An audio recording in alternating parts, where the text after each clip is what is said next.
네, 반갑습니다. 그 세 분의 이제 발제 내용을 들었습니다. 그렇게 보면은 이제 기본적으로 지금 현재 가장 문제가 되는 핵 문제를 어떻게 풀었으면 좋겠느냐 이거 하고, 그다음에 이 문제를 푸는 데 있어서 이제 국제사회와의 협력, 특히나 이제 소원해진 일본과의 관계를 개선해야 될 필요성, 그리고 또 이제 우리 대한민국이 북한을 비핵화시키고 변화시키는 데 있어서 여러 가지 수단이 있는데, 그 중에서 경제 협력을 통해서 북한을 변화시킬 수 있는 그런 내용의 이제 발제가 있었던 것으로 생각을 합니다. 저도 이제 이제 기본적으로 이제 김병현 이제 교수님의 경제 부분에 대한 이제 토론을 맡고 있습니다만은, 지금 현재의 정세와 관련해서 제 의견을 말씀드리고 그다음에 경제 쪽을 말씀드리겠습니다. 기본적으로 지금 잘 아시는 것처럼 핵 문제는 저희가 이거는 이제 방치할 수 없는 문제입니다. 그리고 북한이 핵을 보유했기 때문에 이거는 뭐 어떻게든지 해결해야 되는 문제고, 그렇다면 그게 이제 핵무장에서부터 그다음에 NPT 체제 내에서 하는 거고, 극단적인 경우는 뭐 핵은 우리를 겨냥한 게 아니니까 소위 뭐 경제 협력을 통해서 가야 되는 거 아니냐 이런 쪽으로 갈 수도 있습니다. 그렇지만 이게 지금 현재 윤석열 정부가 담대한 구상으로 했던 것처럼 핵 문제는 이제 피해갈 수 없는 문제니까 비핵화에 관련된 실질적인 진전이 있다면 이제 담대한 구상을 국제사회와 협력해서 북한을 변화시키겠다라는 거란 말이죠. 그래서 현재로서는 제 판단은 지금 현재의 윤석열 정부에서 하고 있는 핵 문제를 우선적으로 해결하면서, 그렇지만 문턱을 너무 높이지 않은 상태에서 이제 소위 국제사회 협력에서 북한의 경제적인 유인을 이제 활용해서 북한을 비핵화하고 변화시킨다라는 부분에 있어서는 이제 올바른 접근법이다라고 생각합니다.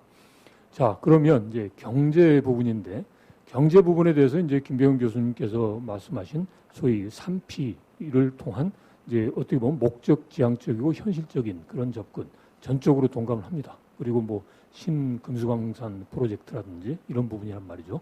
자, 그런데 여기서 우리가 고민을 해볼 사항은 이러한 경제 협력을 통해서 북한을 변화시킨다는 것. 그것은 결국 북한도 일종의 경제적으로 성장하고자 하는 욕구가 있으니까 그걸 활용해서 북한을 변화시킨다는 거 아닙니까? 그래서 이런 부분에 대해서는 과거에도 여러 가지 제안이 있어 왔습니다. 그런데 이게 현실화되지 못한 이유가 뭘까라는 거죠. 이제 과거에 보면 지금은 중단돼 있습니다만은 뭐 남북 교육을 포함해서 개성공단, 금강산 광역이라든지 이런 부분도 많이 했어요. 그러니까 그때 그 당시에도 경제 협력을 하면서 이제 북한에 오늘 김 교수님께서 말씀하신 대로 북한을 변화시켜야 된다는 그런 이제 전략적인 의도를 가지고 경제 협력도 하기는 했단 말이죠. 그런데 이거 자체가 제대로 안 된 이유, 지금 보면 이제 중단이 됐지 않습니까? 그거는 아마도 이제 여러 가지 원인이 있을 텐데, 우선 첫 번째는 이제 북한 스스로가 그러한 경제적 유인에 대한 절박성이 떨어졌다, 또는 이제 우선순위가 떨어졌다라는 거죠. 그러니까 이제 아까 최경희 소장께서 이야기하신 대로 핵 개발이 우선이고 경제는 이제 다음 문제다 하다 보니까 이제 우리가 그동안 했던 경제 협력의 접근법이 성과가 없었지 않느냐. 그렇다면 우선적으로 우리가 집중해 줘야 될 것은 이제 핵이 우선이다라는데, 이제 핵이 우선이 될 수가 없다. 그러니까 그러면 이제 핵을 가지면 가질수록 이제 실질적으로 북한의 경제, 민생이 어렵다라는 걸 체감할 수 있도록, 그러니까 자발적으로 경제적으로 가자라는 게 우리가 바라보는 희망사항이지만, 이제 다른 방향으로 이거는 이제 핵을 개발해서는 경제가 회복할 수 없으니까 이제 핵을 내려놓고 경제로 갈 수밖에 없는, 어떻게 보면 이제 북한을 그런 쪽으로 이제 생각을 할 수 있도록 강요를 해야 되는 거죠. 예, 그런 하나의 이제 접근 노력이 필요하다라는 거고요. 그러려면 아무래도 이제 국제사회와의 그런 협력을 통해서 지금 현재 정부가 하고 있는 뭐 확장된 억지력 이런 걸 통해서 이제 북한의 그런 잘못된 행동이 이제 문제가 있다는 것을 지속적으로 이제 체감을 시켜줘야 되는 거죠. 그 다음에 두 번째 방법은 뭐냐? 그거는 어차피 이제 북한이 이제 스스로가 지도부가 변화해야 되는 건데, 두 번째 방법은 이제 북한 주민이 스스로 이제 북한 당국의 그런 행위가 잘못됐다라는 그런 내부적인 압력을 이제 행사할 수 있도록 해야 된다라는 거죠. 자, 그 말은 뭐냐면, 과거에 이제 동서독이 통일될 때도 소위 동독의 당국자들이 통합을 원한 게 아닙니다. 그런 이제 동독 주민들이 라이프지에서부터 해서 그런 삶의 문제, 그다음에 자유의 문제, 이런 이제 강한 압력 요인이 동독 당국도 이제 통합을 할 수밖에 없는 그런 쪽으로 갔단 말이죠. 그러니까 지금 어려운 북한의 민생 상황에서 그 어려움을 겪고 있는 북한 주민들이 이 민생을 이제 해결하기 위해서 이제 소위 이제 북한 당국의 지금 군사 중심의 그런 접근법이 잘못됐다라는 쪽에 그런 이제 소위 그 압력적 분위기가 형성될 필요가 있다라는 거고. 자, 그러면 그러한 압력적 분위기는 누가 하느냐? 지금 현재 정부가 아무리 지금 담대한 구상 제시했지만 북한이 거부한 거 아닙니까? 그러면 결국은 우리의 그 민간 단체가 다양한 수준과 방법으로 북한의 그런 민간과 그런 민생을 해결하는 차원에서의 협력. 그러니까 아까 우리 김 교수님 말씀하신 인프라가 아니라 인민의 소비품과 관련된 그런 협력. 그것을 이제 정부가 이제 하는 게 아니라 민간이 할 수 있는 그러한 여지를 터줄 필요가 있겠다. 이걸 다시 말씀드리면 제가 토론문에도 썼습니다마는 정부가 이제 이념과 안보 문제에서는 양보할 수 없잖아요. 그걸로 인해서 당국이 경색되고 그러면 이제 북한과의 그런 소통이 끊어지고 그러면 이제 소위 북한 주민들이 그런 민생과 그다음에 자유에 대한 그런 이제 북한 당국에 대한 압력을 행사할 수 있는 여지가 사라집니다. 그래서 이걸 민간이 비록 당국 간 상황이 경색돼 있더라도 민간이 적극적으로 할 수 있는 이제 그런 차원에서의 그런 제도적 그리고 또 접근 노력이 필요하다라는 거고 그게 바로 이제 정부와 민간의 역할 분담하는 게 되겠죠. 그러면서 이제 더 나아가서는 이제 소위 너무 정부가 이념이나 민족 중심으로 이제 보는 것보다는 조금 전에 말씀드렸고 김 교수님께서도 이야기하신 대로 좀 실리적이고 실용적으로 이제 통일 문제를 접근해 가면 아무래도 이제 북한 문제에 대해서도 해결할 수 있는 방법이 있지 않느냐. 근데 가장 중요한 것은 결국 이제 변화하는 것은 북한이 변화해야 되는 거죠. 그래서 북한이 변화할 수 있도록 우리가 일관된 메시지, 지금 북한의 선택이 잘못됐다라는 메시지를 계속 줄 필요가 있다 싶습니다. 네, 이상입니다. 네, 김영학 차관님 감사합니다. 제가 시간에는 압박을 너무 준 것 같은데요. 네, 곧 이어서 홍재한 박사님 토론 부탁드리겠습니다. 예, 안녕하세요. 통일연구원 홍재한입니다. 저도 그 김병현 교수님 발표에 대해서 간략하게 코멘트하도록 하겠습니다. 예, 전체적으로 뭐 말씀하신 사항들에 대해서 동의하고요. 경제 통합, 남북 경협, 시장화 이런 여러 가지 주제들에 대해서 폭넓고 또 흥미있는 그런 시사점들을 던져주신 것 같습니다. 제가 이제 그 토론문에 써놓은 것 중엔 또 그 교수님께서 발표하시면서 보충 설명하신 부분도 있어서 그 부분은 생략하고 말씀을 드리겠습니다.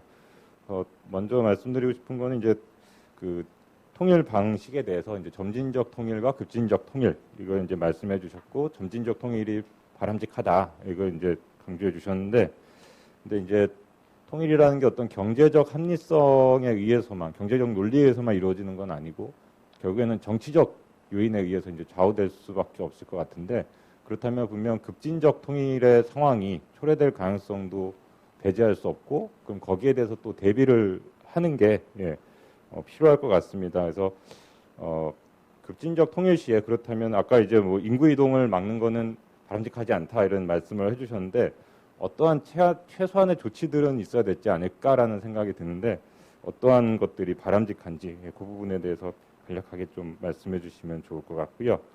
두 번째로는 그 남북 경협과 관련해서 이제 인적 자본 측면의 어떤 협력 방안 이것이 이제 중요하다 말씀해 주셨는데 지금 정부가 이제 계획하고 있는 남북 공동 경제 발전 계획을 이제 수립하는 데에도 이런 부분들이 상당히 시사점을 줄 수 있을 것 같다는 생각이 들고요. 그 외에도 혹시 또 이 공동 경제 발전 계획 수립과 관련해서 좀 시사점이랄까 조언해 주실 부분이 있으시면 좀 말씀해 주시길 부탁드리고요.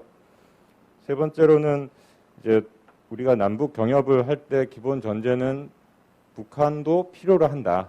그리고 어떤 경제 통합을 북한도 희망할 것이다라는 이제 전제가 들어가 있는데 또 다른 면에서 보면은 이제 북한이 계속 강조한 게 자립 경제, 자력갱생 이런 부분들이고 또 남한과 북한의 어떤 그 산업 발전 패턴이 다릅니다. 예를 들어 이제 남한은 석유 위주라면 북한은 석탄 중심으로 발전을 해왔고 이런 이제 이질적인 측면들이 있는데 그런 상황에서 어떤 경제 통합이라는 것을 북한이 꼭 원할까? 예, 그런 좀 의문도 요새는 좀 갖고 있거든요. 특히나 이제 남북 간의 어떤 산업 간의 분업 구조를 이룬다든지 산업 내에서의 분업 구조를 이루었을 때 그것이 이제 북한에게 오히려 그 경제적으로 남한에 종속된다라는 그런 인식을 줄 수도 있을 것 같아서 그런 측면은 없을지 그거에 대한 어떤 교수님의 또 어떤 고견을 요청드리고 싶고요. 그리고 네 번째로는 이제 단번 도약 전략과 관련해서 이제 말씀을 해주셨는데 지금까지 어떤 각국의 경제 발전 경험을 봤을 때 이런 단번 도약의 사례는 잘 없을 것 같거든요. 그래서 그리고 이제 북한이 이제 교수님께서 인적 자본의 어떤 측면에서 부족한 부분이 있다라고 말씀하셨지만 또 다른 면에서 보면은 개발도상국의 관점에서 보면은 북한은 인적 자본 측면에서 상당한 또 비교 우위가 있는 국가기도 하고 그래서 이제 그런 측면을 봤을 때 오히려 우리나라나 대만 이런 나라들이 이제 추진해온 그런 형태의 그러니까 초반에는 노동 집약적인 측면에서 발전을 하고 어느 정도 이제 시간이 경과되면 그 이상의 이제 산업으로 기술적인 이제 향상을 노리는 그런 쪽의 개발 전략을 모색하는 것이 오히려 더 바람직하지 않을까. 그러니까 단번 도약을 추구하는 것보다는 그런 생각도 드는데 교수님의 좀 의견을 여쭙고 싶고요. 마지막으로 이건 이제 오늘 발표하신 부분하고는 상관은 없는데 이제 지금 이제 계속 그 제재가 이제 시작된 본격적으로 이제 강화된 건 한 2017년 하반기라고 보면은 한 5년 정도 됐고 그리고 이제 특히 코로나로 인해 국경 봉쇄가 된 지 한 3년 정도 됐는데 북한 경제가 적어도 외형적으로 봤을 때는 뭐 그럭저럭 버티고 있는 것 같습니다. 그래서 우리가 어떤 북한 경제 연구하시는 분들이 예상했던 것보다 북한이 잘 버티고 있는 게 아닌가라는 생각이 드는데 이렇게 될 수 있는 어떤 배경, 원인 이런 것들에 대해서도 뭐 이 기회를 빌려서 조금 말씀해 주시면 좋을 것 같습니다. 이상입니다. 감사합니다. 네, 홍재한 박사님 짧은 시간을 제공해 드렸는데 여러 가지 질문을 잘 해주신 것 같습니다. 김배영 교수님께서 나중에 답변해 주시면 감사하겠습니다. 이제는 일본 관련된 토론이 될 것 같은데요. 먼저 김지영 한양대 일본학과 교수님께서 토론을 해주시겠습니다. 네, 부탁드리겠습니다. 네, 안녕하세요. 한양대학교 김지영입니다. 저는 니시노 교수님 발표를 좀 중심으로 토론을 하도록 하겠습니다. 니시노 교수님께서 말씀하셨다시피 지금 뭐 우크라이나 사태라든지 대만 사태, 또 미중 경쟁의 격화 등 저희가 지금 많은 변동사항이 있는 그 국제 정세 속에 놓여 있다고 생각을 하는데요. 그런 정세 속에서 지금 한일 관계가 직면하고 있는 현안, 그리고 앞으로 한일 협력의 가능성에 대해서 사안별로 잘 짚어주셨다고 생각합니다. 특히 이 한일 관계 가능성을 타진하는 데 있어서 이제 한국에서는 또 쉽게 접할 수 없는 일본의 시각으로 분석을 해주셨다는데 발표에 큰 의의가 있었다고 생각합니다. 선생님께서 해주신 말씀 중에서 제가 제일 이제 공감을 했던 부분은 이제 국제 정세적인 측면에서는 한일 협력을 촉진하는 면이 있지만 국내 정치적인 면에서는 또 제한이 있다. 한일 협력에 제한적인 면이 있다라고 말씀을 해주셨는데요.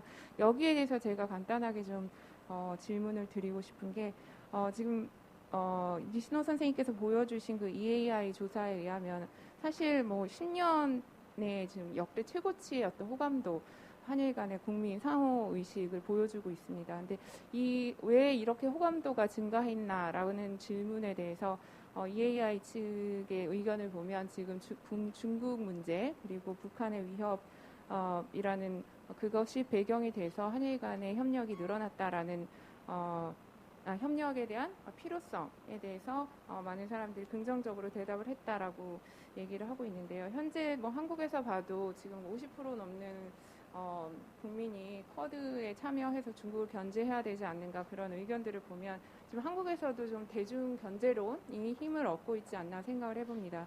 그러면 조금 학자적인 입장에서 보면은 지금까지 한국과 일본의 협력을 방해해왔던 요소는 사실상 북한과 중국에 대한 위협 인식에 대한 온도차가 가장 큰 요인으로 지적이 되었는데 그러면 이제 서서히 어떤 그 온도차가 줄어드는 것이 아닌가라는 생각을 해봤습니다.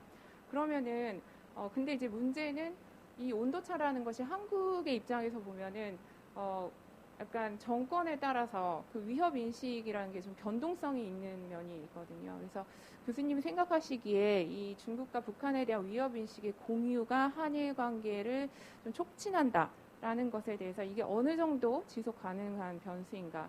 그리고 또 이런 외부 위협 인식에 대한 공유가 정말 한일 관계, 한일 협력을 촉진한 유일한 변수인가? 또 다른 변수는 없는가에 대해서 조금 생각하시는 바가 있으면은 말씀해 주시면은 도움이 될 것 같습니다.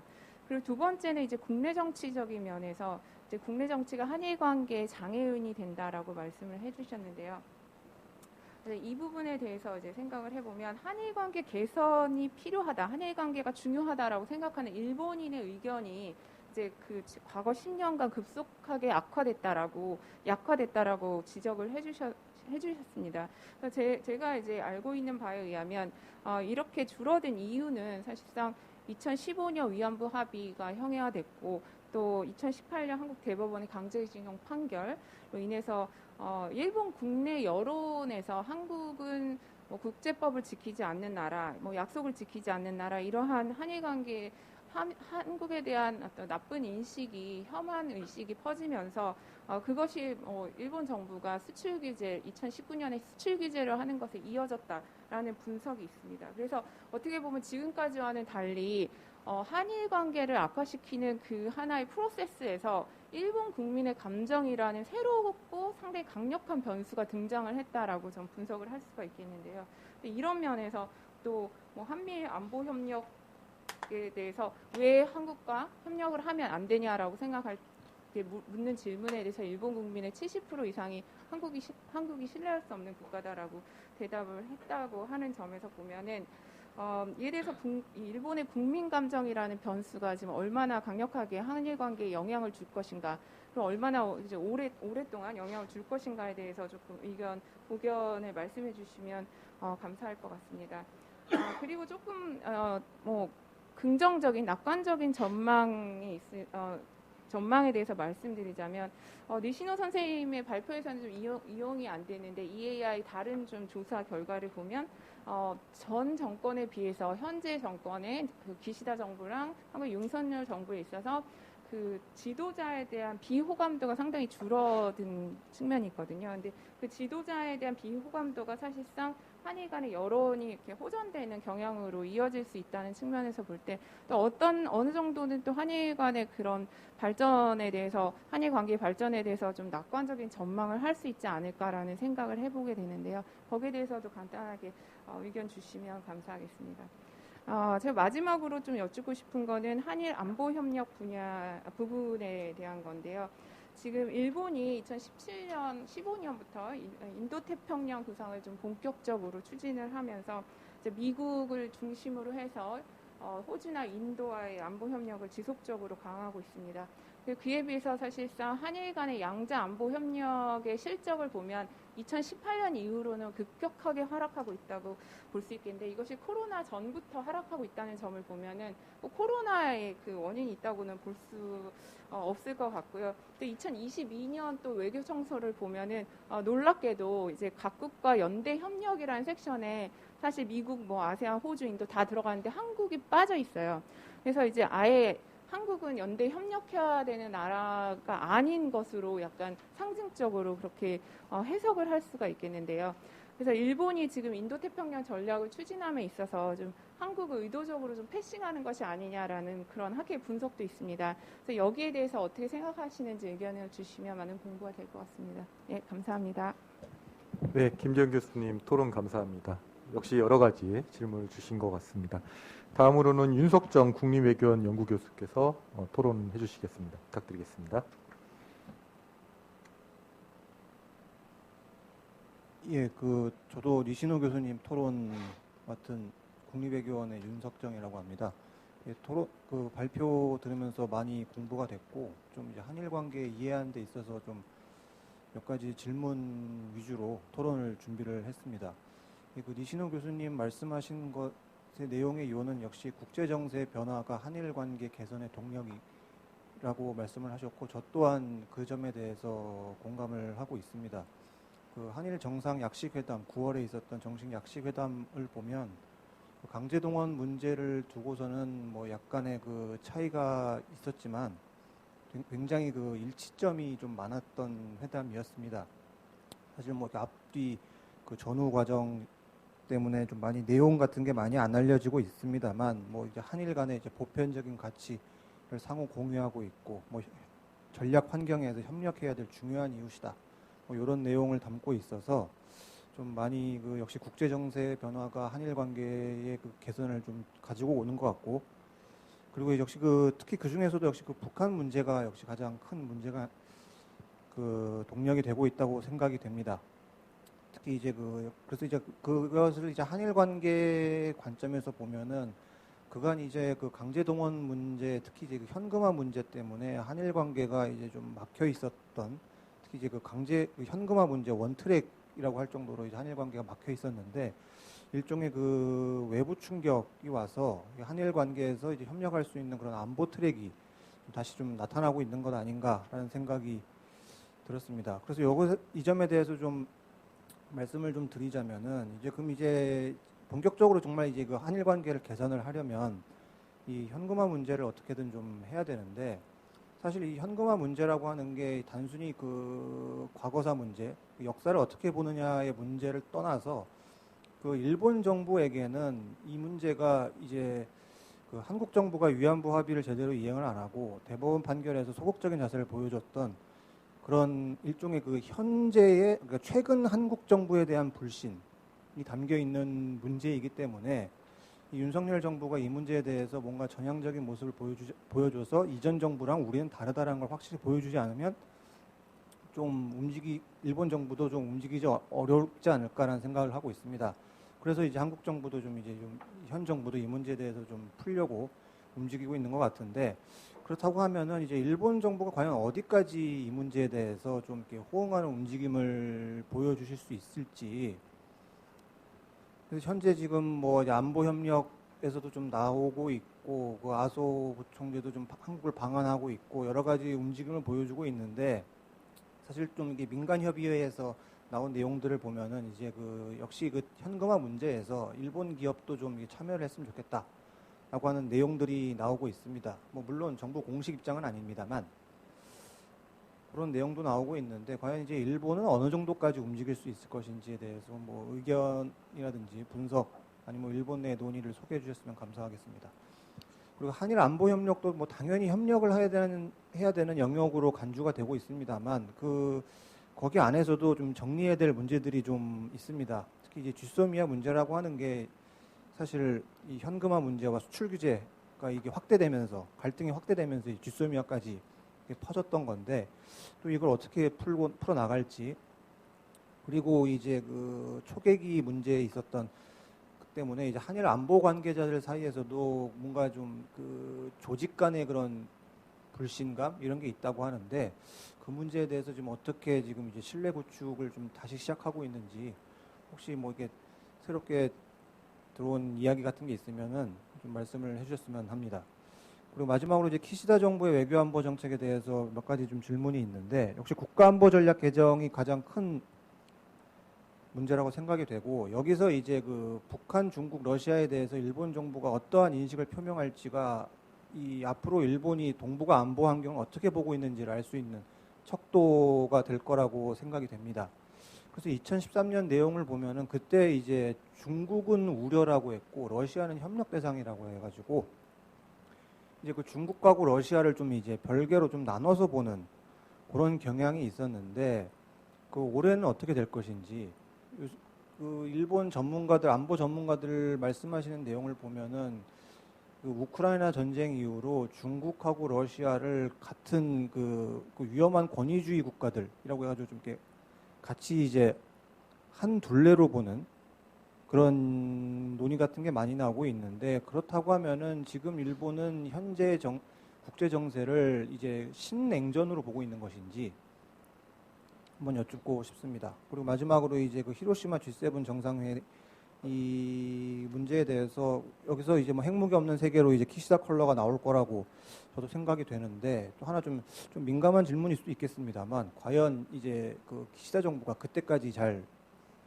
버틸 것인지 상당히 이게 중요한 문제라고 생각이 됩니다. 이제 그 기시다 정부를 상대로 한국 정부도 이제 열심히 신뢰 구축을 하려고 좀 노력을 하고 있는데 일본 정국이 또 변해버리면 또 그에 맞게 또 새롭게 변한 일본 정부 담당자들을 상대로 또 이 조정을 해야 되는 부분이 있기 때문에 좀 그런 일본 국내 정국과 그 G7 정상회의 간의 그런 연관성에 대해서 말씀을 해주시면 제가 공부하는 데 있어서 많이 도움이 될 것 같습니다. 예, 제 토론 여기서 마치도록 하겠습니다. 감사합니다. 네, 윤석정 박사님 감사드립니다. 마침 오늘 또 일본 법무상이 또 경질이 돼가지고 전국이 또 요란스러운 상황인 것 같습니다. 여기에 대한 또 답변을 기대하겠습니다. 마지막으로 이수은 박사님께서 토론을 해주시겠는데요. 이수은 박사님께서는 뭐 안보 문제, 또 미국 전문가, 그리고 최근에는 한미일 안보 협력도 다루셨기 때문에 그걸 포괄하는 측면에서 토론을 진행해 주실 거라고 생각하겠습니다. 네, 부탁드리겠습니다. 안녕하세요. 한국국방연구원의 이수은입니다. 저는 정성장 박사님의 그 주제를 토론을 하겠습니다. 하는데 이제 그 국내적인 어떤 시각보다는 현재 미국의 입장과 또 한미 동맹의 현황의 어떤 현재의 어떤 그 시각에서 좀 말씀을 드리도록 하겠습니다. 다들 아시다시피 최근 그 한 달간 뭐 미국에서 바이든 행정부의 국가안보 전략이 나왔고, 핵무기 태세 검토 보고서, 그다음에 또 국방 전략, 그다음에 또 엊그제는 이제 미드텀 중간 선거가 지금 진행이 되고 있습니다. 여러 가지로 이제 미국의 정책이 쏟아지고 있는데요. 그 일단 국가안보 전략을 요약해서 말씀드리자면은 이게 요약이 가능한 것은 아니지만 일단 뭐 중국의 위협이 가장 크다. 또 상대적으로 북한의 위협을 크게 생각은 하고 있지만 이게 크게 다루고 있지는 않다라고 요약을 해서 말씀을 드릴 수 있을 것 같고요. 또 이제 동시에 중국은 추격하는 도전이다. 또 러시아는 오히려 이 워딩이 굉장히 중요한데 immediate threat이라고 표현했습니다. 그러니까 긴급한 위협. 중국은 facing challenger, 그러니까 추격하는 도전자 이렇게 표현했습니다. 이렇게 하면서 대부분의 어떤 국가안보 전략서가 중국과 러시아에 집중이 되어 있습니다. 이어서 나온 이제 NPR이라고 하는 핵태세 검토 보고서를 보시면은 여기서 마찬가지로 이제 그 중국을 추격하는 위협이라고 표현을 하고요. 여기서 이제 바이든 행정부가 걱정을 하는 것은 이 중국과 1대1, 러시아와 1대1의 어떤 핵 전쟁을 하는 것보다는 앞으로 이후의 10년은 우리가 중국과 러시아를 두 개의 전장을 상대해야 되는 그런 상황을 맞이할 수도 있다. 이러한 동시다발적 위협에 대응을 해야 된다. 이러한 어떤 문제의식을 갖고 있습니다. 근데 이제 재밌는 것은 이제 북한에 대한 문제가 굉장히 간단하게 정리가 되었습니다. 북한이 핵을 공격을 한다면은 이것은 정권의 멸망이다. End of regime이다라고 표현을 했고요. 굉장히 간결하게 표현을 한 것입니다. 그러니까 중국과 러시아와는 핵 군축에 관한 어떤 그 협상을 할 여지가 있다고 이야기를 하는데 반대로 북한에 대한 어떤 문제는 그런 어떤 대화의 어떤 여지보다는 이제 끝이다라고 이제 선언을 하고 있는 것이고요. 그렇기 때문에 NPR에서도 핵태세 검토 보고서에서도 북한이 이렇게 집중되지는 않았다라고 말씀을 드릴 수 있을 것 같습니다. 현재 확장 억제가 여러 층위에서 논의가 되고 있는데요. 최근에 SCM에서도 논의가 되었고요. 결국에 미국의 핵에 대한 정책은 No First Use라는 그 핵선제 불사용, 소일 펄포즈는 단일 목적이라는 어떤 정책이 채택이 안 되었기 때문에 동맹들이 아무래도 좀 한시름을 놓을 수 있었다고 보는데, 동시에 이제 그 NPR을 통해서 한국에는 맞춤형 옵션을 적용을 하겠다. 인태 지역에는 탄도미사일 잠수함을 전략자산들을 전개를 해갖고 전략자산의 어떤 가시성을 향상을 하겠다라고 이제 제시를 했습니다. 그러니까 확장 억제가 확고하다. 이런 부분들을 갖다가 다양한 채널을 통해서 지금 메시지를 내보내고 있고요. 그러한 반면에 이제 그 한국의 핵무장에 관한 미국 내의 시각이 있습니다. 아까 정성장 박사님께서 말씀을 하셨는데 그 2021년도에 그 제니퍼 린드와 데릴 프레스라는 교수가 이제 핵무장을 해야 되는 이유를 갖다가 글을 썼습니다. 근데 그거를 이제 논문을 썼고 그다음에 그 논문을 축약해서 워싱턴 포스트라는 그 뉴스에 이제 냈는데요. 이에 따라서 이제 또 그 두 명의 어떤 다른 학자가 이거를 반대하는 시각의 어떤 글을 썼습니다. 그러니까 이러한 어떤 논의가 이 워싱턴이나 이 미국 내에서 되고 있다고는 볼 수 있겠지만 사실 그 이후에 지금까지 거기에 어떤 견줄 만한 논의가 진행이 됐다고 보기는 조금 어려울 것 같습니다. 그러니까 제가 말씀드리는 것은 분명히 이런 논의가 있긴 하지만 이게 계속적으로 어떤 모멘텀을 갖고 갈 수 있다고 볼 수 있느냐, 그거는 조금 좀 더 지켜봐야 된다는 말씀 드릴 수 있을 것 같고요. 물론 이제 미국의 공식적인 입장, 한국 핵무장에 대한 어떤 그 논의가 뭐 저위력, 전술핵, 뭐 전략핵 이러한 논의가 나오는 것들에 대해서 상당히 부담을 갖고 있고요. 또 이 주한미 대사는 한국 내 논의되어 있는 어떤 전술핵 재배치에 대해서 상당히 이제 그 비판을 했습니다. 그리고 오히려 북한 비핵화가 우선시 되어야 된다는 어떤 이야기가 나오고 있고요. 그러니까 미국은 여전히 이제 외교를 통한 비핵화를 추구하고 있다는 것이고, 이 핵무기를 제거하는데 외교적 노력을 기울여야 한다는 것입니다. 그러니까 동시에 또 미 전략 자산의 어떤 우수성, 정개성을 강조를 하고 있습니다. 그 정 박사님께서 그 주신 발제문에 대한 몇 가지 포인트를 잠시 질문과 코멘트로 나눠서 드리자면요. 압박카드라는 측면에서 핵무장을 말씀을 하셨습니다. 그러니까 물론 대북 압박카드, 또 이제 일본과 뭐 늘 걱정이 된다는 어떤 대만과 어떤 도미노 현상이 있을 수 있다. 한국의 핵무장이 있으면은, 그러면 오히려 뭐 중국을 압박할 수 있는, 중국이 그것 때문에 이들을 못하게 함으로써 북한 핵 비핵화에 조금 더 신경을 쓸 수 있는 그런 압박카드로 쓸 수 있다라는 점을 말씀하셨는데, 이런 것들의 어떤 기간을 어떻게 이게 봐야 되는지는 조금 고민을 해봐야 될 것 같습니다. 왜냐하면 이게 당장 1, 2년 안에 이러한 압박카드가 또 통할 것인가, 아니면 정성대 박사님께서 말씀하신 어떤 긴 기간의 어떤 그런 1단계, 2단계로 나누면서, 그럼에도 불구하고 이게 압박카드로서의 어떤 효용성이 1단계, 2단계에서 있을 수 있는가라는 생각을 조금 해봐야 될 것 같다고 말씀을 드릴 수 있을 것 같고요. 그리고 이제 그 미국이 이제 한국의 핵무장을 환영할 수 있다라는 어떤 부분을 제가 보면서 이게 어떠한 로직으로 가능할지에 대한 생각을 조금 해봤습니다. 그래갖고 이제 결국에는 NPR의 핵태세 검토 보고서에 보면은 바이든 행정부는 명확하게 이야기를 하고 있습니다. 그러니까 한국과 일본에 제공해주는 어떤 여러 가지의 그 디터런스, 그 억제가 사실상 NPT에 기여하고 있는 게 굉장히 크다. 그러니까 미국이 한국과 일본에 확장 억제를 제공해 줌으로써 이들이 억제력을 갖게 되고 핵무장을 안 하기 때문에 NPT가 굉장히 견고해지고 이런 역할을 할 수 있다라는 것이거든요. 근데 지금 현재는 바이든 행정부가 그렇게 보고 있는데, 이거를 반대로 생각할 수 있는 그런 여지가 있는지, 그래서 이제 미국이 한국의 어떤 핵무 개발을 환영할 수 있는지, 그런 어떤 논리가 어떠한 측면에서 그렇게 이해할 수 있는지 조금 여쭤보고 싶고요. 그리고 제가 좀 배우고 싶다는 차원에서 말씀을 드리는 것입니다. 그리고 이제 핵무장을 한국이 하면은 미 본토가 더 안전해질 수 있다는 어떤 그 논리도 사실상 당장 주한미군 28,500명 플러스 뭐 20만 명이 넘는 그 한국에 거주하고 있는 미국인들, 이 결국에는 허스티지 포로가 된다는 어떤 개념으로 이해할 수도 있는 한국이 핵무장을 하면은, 그러한 상황이 온다면은 미국이 먼저 한국과 선행적으로 이러한 논의들을 하지 않을까라는 생각이 들어갔고, 이 부분도 말씀을 드리고요. 네, 마지막으로 이 2024년 지금 중간 선거가 이제 거의 막판으로 왔습니다만, 만약에 트럼프가 다시 그 재선을 하려고 한다면은, 그리고 만약 재선에 성공을 한다면은 이 한국에 대한 어떤 확장 억제와 한국 핵무장에 대한 의견이 지금과 달라질 수 있느냐, 그거는 약간 조금 두고 봐야 된다는 저는 생각입니다. 왜냐하면 아무래도 그 트럼프 대통령은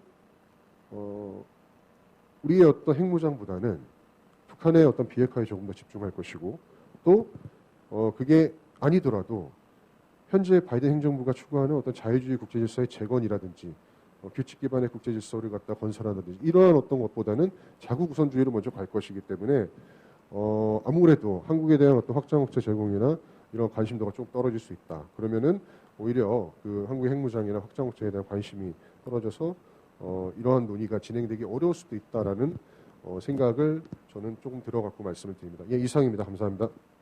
네, 이수훈 박사님 감사합니다. 사실은 약간 넘었는데, 아니요, 주제가 워낙 오늘 세 가지 주제 중에서도 가장 논쟁적일 수 있기 때문에 저는 조금 더 시간을 드리고 싶었습니다. 자, 5분의 토론을 잘 들었고요. 제가 사실은 사회자 역할을 하면서 별다른 말을 안 하려고 했는데 하나만 좀 이신호 교수님께 여쭤보고 싶은 게 기시다 정부의 핵무기 없는 세계는 역시 지금 이순 박사님도 말씀하신 NPT 체제 유지 속에서의 이제 북한의 비핵화 등을 이제 포함한다고 보고 있는데요. 일본 내에서 과연 최근에 보면은 이러한 미국의 확장 억제와는 다른 예를 들어서 비핵 3원칙을 비핵 2.5원칙이라던가 기존의 제조, 그다음에 보유, 반입이라고 하는 측면에서 특히 반입에 있어서의 약간의 그 변동 가능성에 대해서도 일본 내에서 여러 의견이 있는 것 같은데요. 이것과 관련해서 일본의 여러 입장과 그런 여러 가지 의견에 대해서 한번 좀 설명을 해주시면 좀 더 나을 것 같다는 생각이 들었습니다. 네, 그러면 이제 바로 토론자들의 토론에 대한 발표자들의 이제 답변을 듣겠는데요.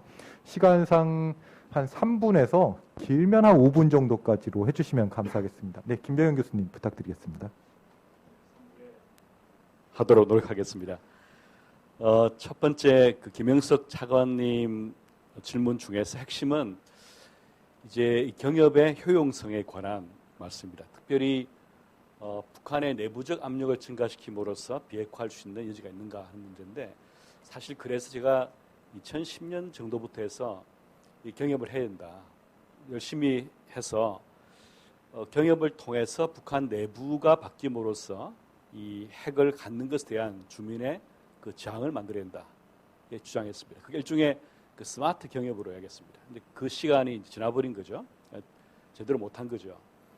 따라서 우리가 핵 문제 생각할 때 지금 돌이켜보면 외부적 압력을 통해서 비핵화를 촉진하거나 핵 개발을 저지한 것 동시에 북한 내부적 압력을 통해서 했어야 되는데 그걸 못한 거죠. 그 지금이라도 할 필요가 있는 것 같아요. 지식 공유란 것도 그런 일종으로 볼 수 있겠고요. 그래서 이제 그런 부분에 대해서 말씀을 하신 것에 진짜 공감하고 그다음 경협하더라도 이제 민간이 북한 주민을 접촉해서 바꾸기 좋기 때문에 민간을 활용하는 말씀들 또 제가 덧붙인다 그러면 이 북한의 변방에서 코아랑 뭘 하기보다는 지금까지 경협이라는 것은 북한 정권과 많이 했지 않습니까? 오히려 이 정권과 좀 떨어져 있는 곳에서부터 경협을 하는 게 좋겠다는 생각이 들고요. 그 다음에 홍재한 박사님은 아마 그동안 저를 만나면 물어보고 싶은 다 질문하신 것 같아요. 그래서 이 짧은 시간에 다 답변을 드리지 못할 것 같은데 북한 그 급진 사태 때 뭘 할 것이냐, 뭐 긴급 구호, 뭐 치안 유지 핵심이겠죠.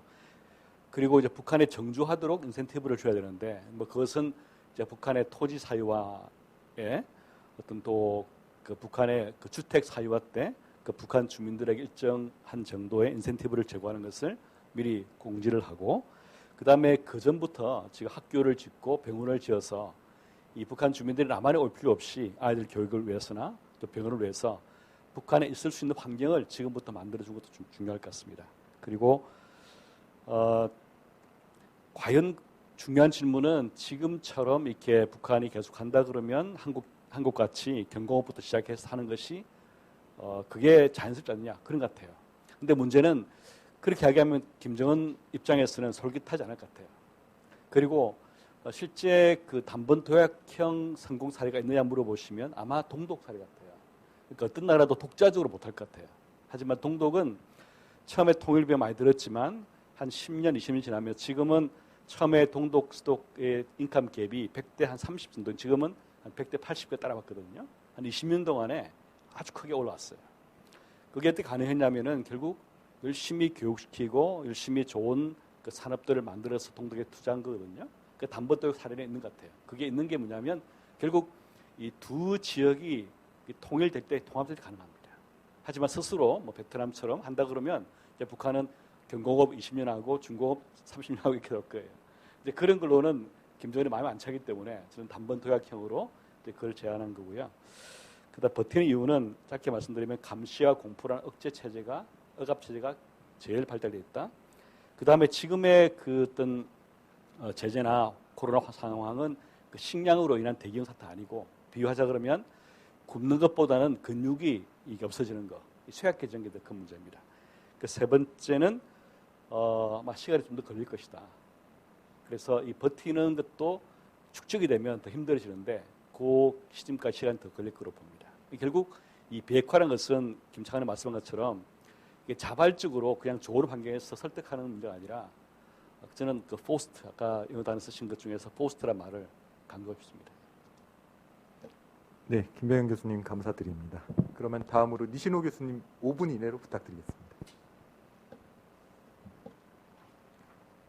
네, 저는 그냥 짧게 하겠습니다. 그 김지영 교수님 질문해주신 1, 2, 3 질문은 다 서로 연결돼 있어가지고 그 지금 한일 어떻게 보면 한일 관계 접착제가 그 대북 인식, 대중 인식이 많이냐라는 그런 취지의 질문이었는데 그 2, 3 질문이 그거와 연결돼 있죠. 일본 국민의 관정이라든지 리다에 대한 인식이라든지 그런 것 또한 그 한일 관계 특히나 과거 10년 동안의 한일 관계에 있어서는 상당히 그 강한 요인으로 작동하고 있었다고 봅니다. 그래서 여기서 윤석열 정부가 즐거움했고 또 일본에서는 그 아베 총리 시대가 끝나고 막을 내리고 키시다 총리가 취임했다라는 거는 또 한일 관계에 어떻게 보면은 그 좋은 재료로 작용한 거는 틀림없다고 저는 개인적으로 보고는 있습니다. 그런데 국민 감정이 얼마나 그 세게 강하게 작동하고 있는지는 제가 거기에 대한 인과관계를 제대로 그릴 수가 없는데 그런데 생각을 해보면은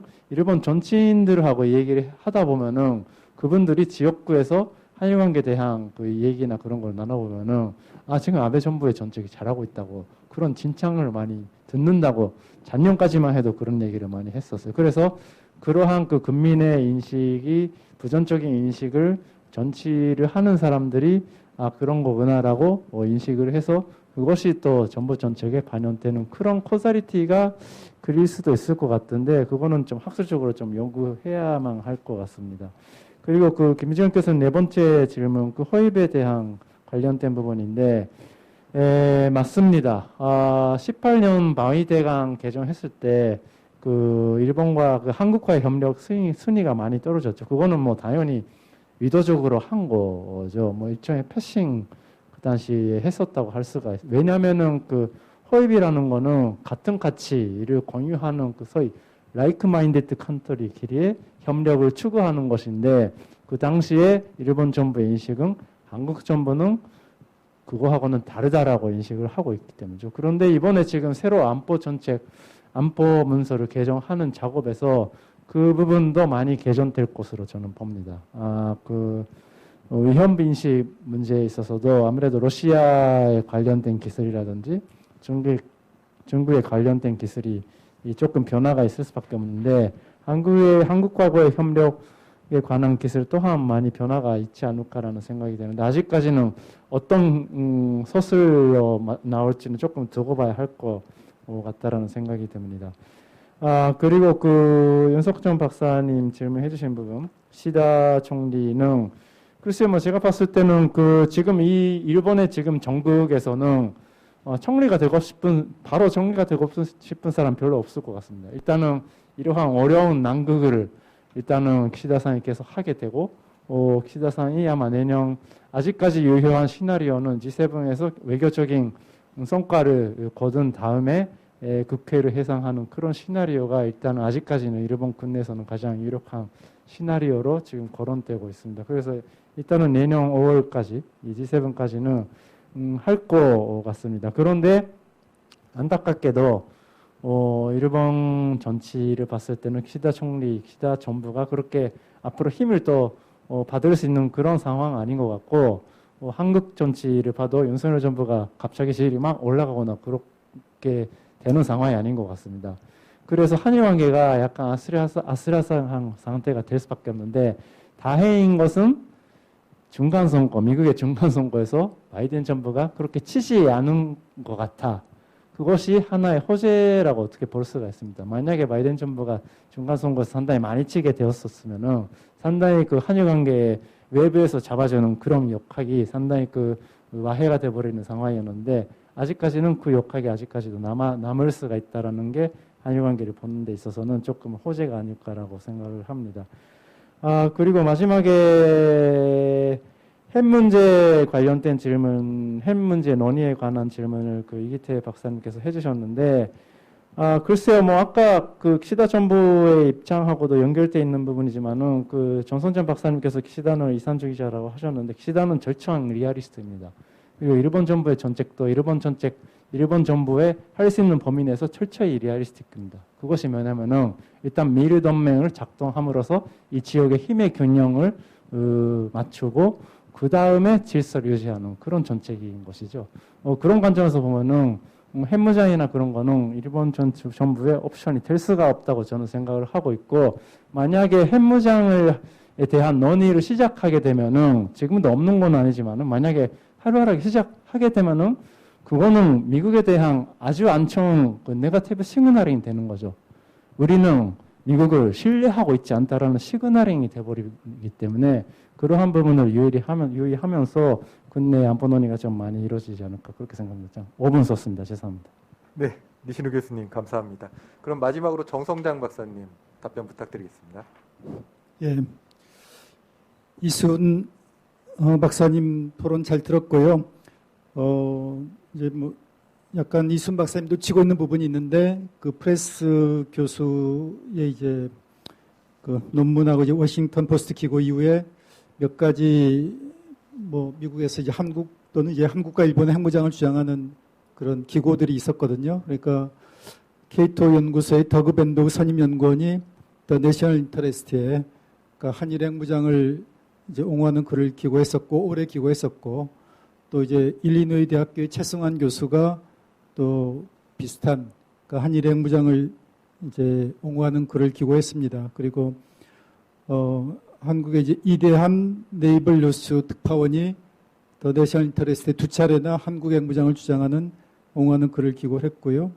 그리고 또 로버트 켈리 부산대 교수가 포린 폴리시에 또 한국 핵무장을 주장하는 옹호하는 글을 기고를 했습니다. 그리고 제가 또 더 디플로머스에 한국 핵무장이 미국한테 도움이 된다라는 글을 기고했는데 올해에만 이렇게 상당히 많은 기고가 있었거든요. 그러니까 예전에는 볼 수 없었던 현상입니다. 그러니까 그만큼 올해 들어와서 한국에서도 과거의 핵무장에 대해서 부정적이었던 사람들이 지금 많이 전향을 하고 있습니다. 그러니까 이제 더 이상 이제 비핵화는 불가능하고 핵무장 통해서 핵균형으로 가는 것 외에는 방법이 없다라고 뭐 중도라든가 진보에 있었던 사람들이 전향하고 과거의 보수에서도 전술핵 배치 주장하던 분들이 또 전향하는 경우도 나타나고 있는데 미국에서도 좀 새로운 흐름이 나타나고 있다. 지금 초기긴 하지만은 앞으로 이게 확산될 가능성이 더 높다라고 보고요. 그리고 또 이제 이 핵무장이 대북 압박카드로서 얼마나 유효할 것인가라는 질문하셨는데 일단 1단계하고 2단계를 넘어서서 3단계로 가더라도 이제 어떤 사람들이 이런 얘기를 합니다. 그러니까 한국이 핵 개발하면 남북한 간의 핵 경쟁이 심화될 거다. 근데 핵 경쟁이 시작된다고 했을 때 북한이 따라올 수가 없습니다. 왜냐하면 우리는 우리가 갖고 있는 사용 후 핵연료만 가지고도 4,000개가 넘는 핵무기를 만들 수 있고 북한은 그 정도 핵물질이 없기 때문에 북한이 한국을 따라올 수가 없죠. 그렇기 때문에 결국 이제 따라오려고 시도하다가 이제 지쳐서 나중에 뭐 핵 감축 협상을 응할 수 있다. 그래서 대북 압박카드로서는 그 유용성이 계속 크다라고 할 수 있습니다. 그리고 바이든 행정부가 한국 핵무장을 수용할 가능성은 매우 낮다. 그거는 이제 뭐 오바마 대통령처럼 오바마 대통령 시절에 부통령했잖아요. 그러니까 오바마 대통령이나 바이든 대통령이나 현실주의자기라기보다는 이상주의자고, 그래서 이제 또 이제 한국 정부가 우리는 생존을 위해서 핵무기가 필요하다라고 얘기 안 하는데 미국이 나서서 이 문제를 뭐 검토할 이유가 없는 거 아닙니까? 그래서 바이든 행정부 때는 힘들다고 보고 그래서 긴 호흡으로 이걸 단기간 내에 이제 뭐 성급하게 추진할 것이 아니라 긴 호흡을 가지고 추진하자라고 얘기를 하는 거고, 그것이 뭐 5년 내에 될 수 있으면 다행이고 아니면 10년, 15년, 20년이 걸린다 하더라도 그러니까 우리가 철저하게 계속 치밀하게 준비를 해야 기회의 창이 열릴 때 기회를 잡을 수가 있지 준비하지 않으면 기회가 와도 기회를 잡을 수 없다. 그래서 긴 호흡을 준비할 필요가 있다고 보고요. 트럼프가 재선이 되면 어떻게 달라질 것인가. 트럼프가 재선되면 당연히 바이든 행정부처럼 그냥 뭐 전략자산 전개하면서 뭐 지금은 비용 청구 안 하지 않습니까? 근데 트럼프가 대통령 되면 당연히 전략자산 전개할 때마다 비용 청구하겠죠.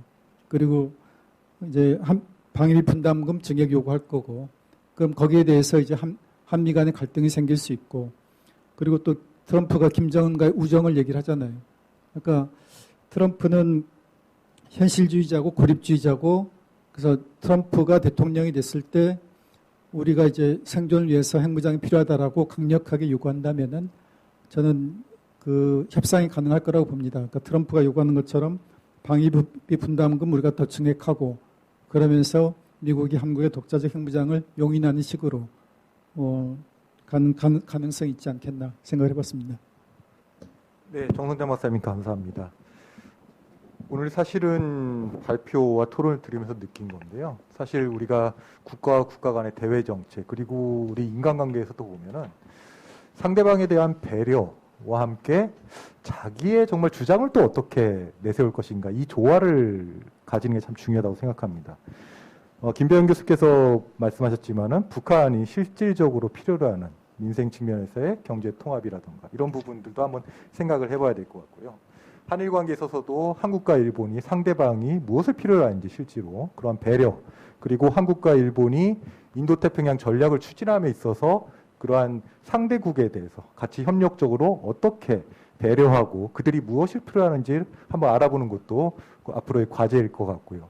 그리고 마지막으로 정성장 박사님께서 말씀하신 한국의 핵무장에 대해서도 우리의 주장을 또 당당히 내세우되 또 상대방이 생각하는 그러한 논리들을 또 우리가 어떻게 설득해 나갈 수 있는지, 이러한 부분을 잘 조화시키는 것이 중요할 것이라고 생각을 하고요. 그러한 측면에서 오늘 이러한 의미 깊은 토론을 할 수 있었다는 점에서 참 의미가 있었다고 생각을 합니다. 마지막으로는 제가 사실은 어떤 사회를 볼 때마다 시간에 대한 그 강박관념이 있어요. 항상 시간을 지키려고 하는데 오늘은 사실 물리적으로 불가능했고요. 하지만 저희 발표자님과 토론자분들께서 모두 정말 놀라울 정도로 제가 제시한 시간을 잘 지켜주셔서 정말 경의를 표하고 싶습니다. 네, 정말 감사드리고요. 오늘의 또 뜻깊은 논의가 다음 회의 때 또 더 발전되는 논의로 발전되기를 바라고, 혹시 한 말씀 하실게요. 네.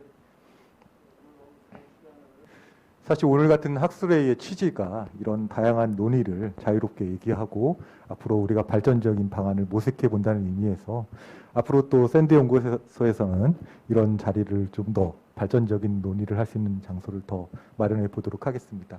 네, 오늘 늦은 시간까지 발표, 토론, 그리고 들어주신 청중 여러분 모두께 감사의 말씀을 드리겠습니다. 네, 이번 세션 여기서 마치겠습니다. 감사합니다. 네, 여러분 긴 시간 정말 고생 많으셨습니다. 오늘 이 귀한 논의가 통일의 발판이 되기를 간절하게 기원하면서 오늘 사단법인 샌드 연구소 창립 5주년 총회 및 동북아 국제 포럼을 모두 마치도록 하겠습니다. 여러분 감사합니다.